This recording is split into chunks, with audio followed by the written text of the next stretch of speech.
Good morning students and welcome to my class. Today we are going to discuss the chapter number 8 Women, Caste and the Reforms, and it is the part number 3 of your this chapter. इस chapter में बच्चों अभी तक हम लोगों ने women को लेकर या वुमेन सेक्शन को लेकर जो भी इंडिया के अंदर रिफॉर्म्स किए गए उसके बारे में पढ़ा। किस तरह से सती सिस्टम को एबॉलिश किया गया, गर्ल एजुकेशन को प्रमोट किया गया, विडो रीमैरिज के ऊपर कई सारे सोशल रिफॉर्मर्स ने काम किया और धीरे धीरे इस तरह से वुमेन सेक्शन को अपग्रेड करने के लिए लगातार कई सारे रिफॉर्म सोसाइटी के अंदर किए गए। आज के क्लास में हम लोग कास्ट रिफॉर्म के बारे में बात करेंगे। तो आज का जो बच्चों हमारा टॉपिक है वो रहेगा caste and the social reforms. समाज के अंदर कल भी जैसा मैंने बताया कि जाति व्यवस्था को लेकर, कास्ट सिस्टम को लेकर जो रिगिड वे के अंदर लोग इसको प्रैक्टिस करते हैं कास्ट सिस्टम को, उसमें किस तरह से सुधार लाया गया। ठीक है, और कल हमने ये भी बात की थी, मैंने बताया था बच्चों आपको कि हमारी कंट्री के अंदर अगर हम लोग बात करें वैदिक पीरियड के बाद का जो समय है इसमें कास्ट सिस्टम एमर्ज हुआ। लेटर वैदिक पीरियड के बाद में भारत के अंदर जाति व्यवस्था की शुरुआत मानी जाती है और इन जातियों को वर्ण आश्रम सिस्टम के बेस पर 4 पार्ट में डिवाइड कर दिया गया। सबसे हाईएस्ट जो आश्रम माना गया, वर्ण माना गया, वो माना गया ब्राह्मण। फिर सेकंड नंबर पे आ गए क्षत्रियास, फिर आ गए थर्ड नंबर पर वैश्यास और फोर्थ नंबर पर आते हैं वो है शूद्रास। फर्स्ट, सेकंड और थर्ड ब्राह्मण, क्षत्रिय एंड वैश्यास, इनको हायर कास्ट में रखा गया और जो शूद्रास थे है ना उनको सबसे लोअर कास्ट में रखा गया। और बाद में धीरे धीरे ये जो कस्टम था इतना रिगिड हो गया कि इन शूद्रास को हम लोगों ने दलित और अनटचेबल्स मानना शुरू कर दिया। मतलब इनके साथ में हमने इनइक्वालिटी का जो बिहेवियर था वो अपना लिया। सोसाइटी के अंदर इन लोगों को नीची जाति, हम लोग कई बार कहते हैं लोअर कास्ट कह देते हैं, हम लोग इन लोगों को अनटचेबल्स कहते हैं, है ना, इनको दलित के नाम से जाना जाता है। तो इस सोसाइटी के अंदर एक तरह की सोशल इविल थी। इस इविल को सुधारने के लिए, जैसे कि कल भी मैंने बताया था, राजा राम मोहन रॉय जो इंडिया के सबसे पहले ये जो है सोशल रिफॉर्मर माने गए। सेकंड नंबर हम लोगों ने बात की थी doctor Bhimrao Ambedkar. Indian constitution में दलित, अनटचेबल, शूद्र कहे जाने वाले लोगों को लोगों के राइट्स को सिक्योर करने वाले पहले अकेले पर्सन थे और सबसे स्ट्रॉन्गली इन्होंने अपोज किया था और इंडिया के अंदर दलित मूवमेंट चलाए, जगह जगह पर दलित लोगों को उनका अधिकार दिलाने के लिए। जैसा कि मैंने पहले भी बताया कि हमारे इंडिया के अंदर कास्ट सिस्टम को इतना रिगिडली फॉलो किया जाता था कि जो पब्लिक प्लेस होती थी, जैसे मान लीजिए पब्लिक पॉन्ड है, टेम्पल्स है, गवर्नमेंट स्कूल्स इवन जो है, यहाँ पर इन लोगों का एंटर करना भी पाप माना जाता था, बुरा माना जाता था। लोग इन लोगों को एक्सेप्ट नहीं करते थे। गांव के बाहर बहुत दूर इन लोगों की अलग से जो थी वो इनकी कह सकते हैं कि सोसाइटी हुआ करती थी। तो इस तरह का सिस्टम सोसाइटी के अंदर चल रहा था। कास्ट सिस्टम को दूर करने के लिए सबसे ज्यादा काम करने वाले जो पर्सन थे उनका नाम था डॉक्टर भीमराव अंबेडकर। ठीक है, कॉन्स्टिट्यूशन असेंबली के मेंबर भी थे, भारत के संविधान में बनाने में सबसे ज्यादा काम किया था उन लोगों ने। ठीक है, तो यहाँ पर बच्चों सबसे पहले कुछ बात जान लेते हैं। तो सबसे पहले हम लोग बात करेंगे कि राजा राममोहन रॉय के अलावा इंडिया के अंदर अंग्रेजों के आने के बाद ब्रिटिश एम्पायर के समय की अगर हम लोग बात करें तो इंडिया में कई सारे क्रिश्चियन मिशनरीज आए। इन क्रिश्चियन मिशनरीज ने इंडिया में इन दलित और लोअर कास्ट चिल्ड्रन की एजुकेशन के लिए काम किया और इन लोगों के लिए, इन बच्चों के लिए, लोअर कास्ट से आने वाले जो बच्चे थे उनको एजुकेट करने के लिए स्कूल्स ओपन किए। ठीक है ना, यहाँ पर आप ध्यान दें थोड़ा सा, Christian missionaries setting up schools for the tribal groups and the lower caste children. India के अंदर जितने भी क्रिश्चियन मिशनरीज आए थे, है ना, ईसाई धर्म को फैलाने वाले जो लोग थे, इन लोगों को क्रिश्चियन मिशनरीज कहा गया। इन लोगों ने सपोर्ट किया एजुकेशन को। इनका कहना था कि इंडिया के अंदर चाहे कोई भी पर्सन हो, चाहे वो लोअर कास्ट का हो, चाहे वो दलित हो, है ना, चाहे ट्राइबल ग्रुप से बिलोंग करता हो, हर इंसान के लिए एजुकेशन बहुत जरूरी है।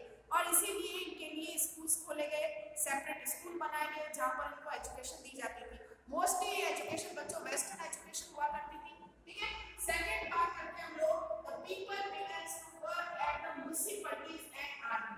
अब यहाँ पर थोड़ा सा ध्यान दें आप बच्चों कि हमारी कंट्री के अंदर धीरे धीरे जब अर्बनाइजेशन शुरू हुआ, बड़े बड़े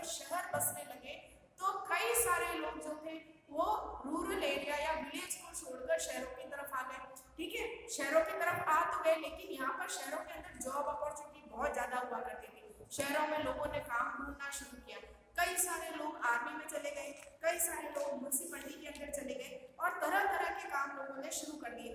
जैसे आपको पता है कि जब बड़ी बड़ी सिटीज बसना शुरू हुई, शहर बसने शुरू हुए, तो कंस्ट्रक्शन वर्क हुआ, ड्रेनेज के लिए पाइपलाइंस डाली गई, सीवेज लाइन बिछाई गई और इसी के अलावा क्लीनली और हाइजीन का पूरा ध्यान रखा गया। साफ सफाई और हाइजीन के लिए म्युनिसिपैलिटीज जो थी वो काम कर सकी, ठीक है ना। तो इसके लिए कई सारे लेबर की डिमांड थी, जो लोग ये काम कर सके। अब जो लोग गांव से आए थे, जो ऑलरेडी दलित से, जो लोअर कास्ट से बिलोंग करते थे, उन लोगों ने इस म्युनिसिपैलिटी के अंदर काम करना शुरू किया। तो इस तरह से लोगों को जॉब तो मिली, लेकिन मोस्टली ये लोग जो थे, ये हम लोग कह सकते हैं कि ये वो लोग थे जिनको सोसाइटी के अंदर अनटचेबल्स कहा गया, ठीक है, या लोअर कास्ट का कहा गया। तो इन म्युनिसिपैलिटीज के अंदर कई सारे काम करने वाले लोग थे, जो ड्रेनेज का काम करते थे, इसके अलावा रोड्स जो थी, बिल्डिंग्स कंस्ट्रक्ट करने के लिए, सिटीज को क्लीन रखना, फिर आ जाएगा कुली, बेगर, फिर आ जाएगा कैरियर्स, फिर आ जाएगा ब्रिकलेयर्स, क्लीनर, स्वीपर्स, इस तरह के काम इन लोगों ने करना शुरू कर दिया, ठीक है। तो कहने का मतलब है कि धीरे धीरे इंडिया के अंदर ये चीज देखा गया कि समाज के वे लोग जिनको समाज एक्सेप्ट नहीं करता, सोसाइटी एक्सेप्ट नहीं कर रही है, इन लोगों ने अपना एक अलग ही कह सकते हैं कि ग्रुप बना लिया, है ना, क्योंकि ये वो लोग थे जो एक्सेप्टेबल नहीं थे, जिसको सोसाइटी अपना नहीं रही थी, ठीक है। तो इस तरह से यहाँ पर उन लोगों ने या तो म्युनिसिपैलिटीज ज्वाइन कर ली, कुछ लोग आर्मी में चले गए। इसके अलावा असम है, मैरिट्रिया है, त्रिनाड है, इंडोनेशिया के अंदर इन लोगों ने प्लांटेशन वर्कर की तरह काम करना शुरू किया। ये लोग जो लोअर कास्ट के माने जाते थे, ट्राइबल्स थे, इन लोगों को असम, इंडोनेशिया भेजा गया ताकि वहां पर ये लोग प्लांटेशन का काम कर सके। तो कई सारे लोगों ने देश भी छोड़ दिया। तो ये कंडीशन रही कास्ट की।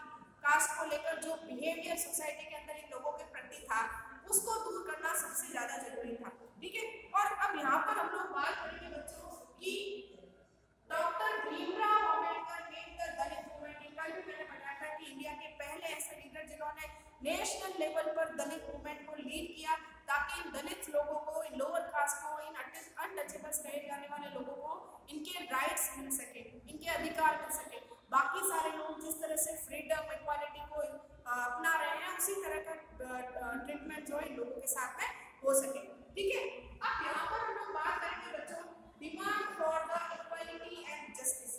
धीरे धीरे इन लोगों के अंदर सोशल अवेयरनेस आने लगी, कई सारे सोशल रिफॉर्म्स हुए, जिससे इन लोगों को ये लगा कि हमें भी समाज के अंदर जिस तरह से रेस्पेक्ट नहीं मिल रही है, इक्वालिटी नहीं मिल रही, हमारे को पूरी फ्रीडम नहीं मिल रही, इसके लिए इन लोगों ने रिवॉल्यूशन करना शुरू किया, डिमांड रखनी शुरू की गवर्नमेंट के सामने।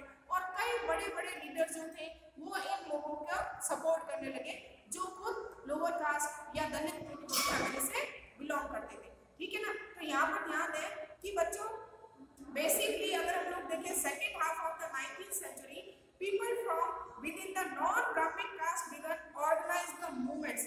ये वो लोग थे जिन्होंने 19th सेंचुरी के बीच में, मतलब middle of the 19th century में नॉन ब्राह्मण्स लोगों का ग्रुप था, जो ब्राह्मण नहीं थे, इन्होंने अपना मूवमेंट शुरू किया। क्योंकि हिंदू सोसाइटी या इंडियन सोसाइटी के अंदर हम देखें तो सबसे हायर कास्ट जो थी या हायर जो सेक्शन था वो ब्राह्मण सेक्शन था, बाकी सबको लोअर सेक्शन में रखा गया। तो इन लोगों ने भी अपनी डिमांड्स रखी, अपने फ्रीडम की, अपने इक्वालिटी की भी, और ये सारे लोग जो थे वो नॉन ब्राह्मण्स थे। इसके अलावा the Satnami movement in the central India was founded by the Ghasidas who worked among the leather workers and the organized the movement. Satnami movement India का बहुत ही फेमस मूवमेंट है बच्चों, ये ट्राइबल मूवमेंट था और इसका जो लीडर था वो घासीदास था। इसने इस मूवमेंट को लीड किया ताकि सतनामी, जो कि एक ट्राइबल एरिया में रहने वाली एक सब कास्ट थी, उसको उसके राइट्स मिल सके, ठीक है। इसी के साथ में ईस्टर्न बंगाल के अंदर भी जो है ये मूवमेंट जो था हरिदास ठाकुर की तरफ से शुरू किया गया। और ये हरिदास ठाकुर जो थे ये महात्मा सेक्ट के वर्कर्स के लीडर थे। महात्मा सेक्ट बच्चों ये भी एक कह सकते हैं कि लोअर कास्ट थी महात्मा, ठीक है। तो इस मूवमेंट को इन्होंने इनके लोगों के फेवर के अंदर लीड किया। इसी तरह से केरल के अंदर है, इसके अलावा श्री नारायण गुरु जो थे, इन्होंने भी लोगों के अंदर यूनिटी का आइडिया दिया कि सबको मिलकर काम करना चाहिए। अगर हम लोग एक रहेंगे तो मिलकर लड़ सकेंगे और अपने जो राइट्स हैं वो हम लोगों को मिल सकेंगे। तो इस तरह से कई सारे लीडर्स जो थे जिन्होंने यहाँ पर काम किया। तो demand for the equality and justice में देखें बच्चों, non Brahmins organize the movement against the caste discrimination. तो ये वो लोग थे, नॉन ब्राह्मण्स लोग, जो ब्राह्मण नहीं थे, उन लोगों ने कास्ट डिस्क्रिमिनेशन, जातिगत भेदभाव के खिलाफ काम करना शुरू किया। And Satnami movement in the central India, इसी तरह से इस मूवमेंट को आगे बढ़ाने के लिए सतनामी सेक्ट का जो मूवमेंट था वो चलाया गया।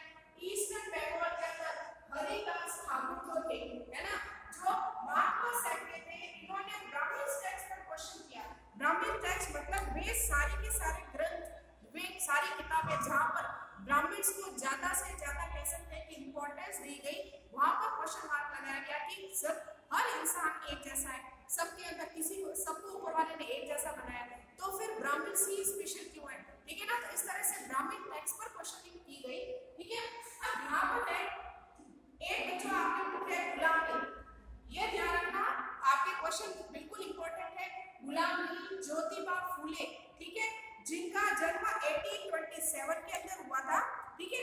इन्होंने अपनी एक बुक लिखी थी गुलामगिरी, जिसमें इन्होंने लोअर कास्ट के बारे में लिखा कि किस तरह से इंडिया के अंदर बेसिकली ये जो बच्चों गुलामगिरी बुक थी, ये अमेरिका के अंदर जब सिविल वॉर हुआ था, अमेरिका में सिविल वॉर था, वे अफ्रीकन जो वहां पर एज अ स्लेव की तरह रह रहे थे, दास या नौकर बना के रखे जाते थे, अमेरिका के बाजारों में इन लोगों को, अफ्रीकन्स को बेचा जाता था।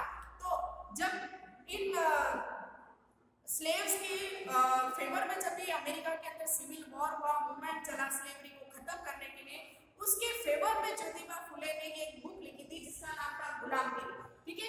इस गुलामगिरी बुक में इन्होंने इंडिया, अमेरिका के जो स्लेव्स थे वो और इंडिया के जो दलित या लोअर कास्ट लोग माने गए, उनको कंपेयर किया और दोनों को ही इक्वल माना, और ये भी कहा कि जिस तरह से अमेरिका के अंदर सिविल वॉर चलाया गया है स्लेव्स को उनकी फ्रीडम के लिए, उसी तरह से इंडिया में भी मूवमेंट ऑर्गेनाइज किया जाना चाहिए ताकि लोअर कास्ट और अनटचेबल्स और जो दलित कहे जाने वाले लोग हैं उनको भी इक्वली ट्रीट किया जा सके, ठीक है। तो यहाँ पर गुलामगिरी क्या है, बुक है, और ऑथर कौन है, ज्योतिराव फुले। इनका बर्थ जो था 1827 में हुआ, लोअर कास्ट के लीडर थे, और इसके अलावा इन्होंने क्या कहा, इनका कहना था आर्यंस वर फॉरेनर। इन्होंने कहा कि शुरुआत में जिनको हम लोग दलित कहते हैं, अनटचेबल लोअर कास्ट कह रहे हैं, ये शुरू से इंडिया में रहने वाले लोग थे, लेकिन जब वैदिक कल्चर की स्टार्टिंग होती है तो मिडिल एशिया से कुछ लोग इंडिया की तरफ आए। इन लोगों ने इंडिया में पहले से रह रहे लोगों को अपना गुलाम बनाया और खुद को इन्होंने क्या कहा कि हम कौन है, आर्यंस है। तो ये विदेशी थे एक्चुअल में आर्यंस, जिसको हम लोग कहते हैं, आज भी इंडिया क्यों कहते हैं कि भाई इंडिया जो है वो आर्यंस का नेम है, आर्यंस यहाँ रहते हैं, है ना। तो ये आर्यंस एक्चुअल में मिडिल एशिया से आए थे और पहले से जो लोग यहाँ रह रहे थे उनको आर्यंस ने नाम दिया, वो था शूद्र या दलित या दास माना गया, ठीक है। तो ज्योतिराव फुले का कहना था कि ये लोग हैं जो खुद को ब्राह्मण, क्षत्रिय और वैश्य कहते हैं, एक्चुअल में ये लोग विदेशी थे और इन्होंने हमारी देश की जमीन पर अपना हक जमाया और यहाँ के मालिक बन गए, ठीक है। तो यहाँ पर शूद्रास को, लोअर कास्ट को इन लोगों ने फेवर किया। इसके अलावा देखें, the upper caste has no right to their land and power. और ज्योतिराव फुले का ये भी कहना था कि ये जो ब्राह्मण्स है ना, या ये जो क्षत्रिय कहे जाने वाले लोग हैं, है ना, इनका हमारी जमीन पर कोई अधिकार नहीं है, ठीक है। और he said that the Shudras and the Ati-Shudras should unite to challenge the caste discrimination। और ज्योतिराव फुले ने ये कहा कि हमारी कंट्री में अगर कास्ट सिस्टम को खत्म करना है, कास्ट डिस्क्रिमिनेशन को खत्म करना है, तो जो शूद्र और जो अति शूद्रास हैं उन लोगों को मिलके यूनाइटेड होकर काम करना चाहिए। इसके अलावा देखें, सत्य शोधक समाज, इन्होंने बच्चों ज्योतिराव फुले ने एक फाउंडेशन बनाया जिसका नाम था Satya Shodhak Samaj and founded by the Jyotirao Phule. 1873 में गुलामगिरी नाम से इन्होंने बुक लिखी थी और इस बुक में इन्होंने अमेरिकन सिविल वॉर को सपोर्ट किया जो कि एंड ऑफ स्लेवरी के लिए चलाया गया था। अमेरिका में दासों की मुक्ति के लिए ये चलाया गया एक मूवमेंट था। तो इस तरह से धीरे धीरे इंडिया के अंदर कई सारे लीडर सामने आए जिन्होंने कास्ट डिस्क्रिमिनेशन को गलत बताया और कास्ट डिस्क्रिमिनेशन, दलित, अनटचेबल्स कहे जाने वाले लोगों को उनके हक दिलाने के लिए काम किया। ये मूवमेंट काफी लंबे समय तक चलता रहा और लास्ट में आप देखें कि डॉक्टर भीमराव अंबेडकर ने वेस्टर्न इंडिया के अंदर इस दलित मूवमेंट को लीड किया और वहीं पर ईवी रामास्वामी नायकर ने भी साउथ इंडिया में इस दलित मूवमेंट को आगे बढ़ाया। तो बच्चों, ये थी आपकी आज की क्लास जिसमें हम लोगों ने कास्ट सिस्टम और डिस्क्रिमिनेशन को या सोशल रिफॉर्म के लिए जो जो काम किए गए उसको डिस्कस किया। कल फिर मिलेंगे नए टॉपिक के साथ, तब तक के लिए thank you and good bye.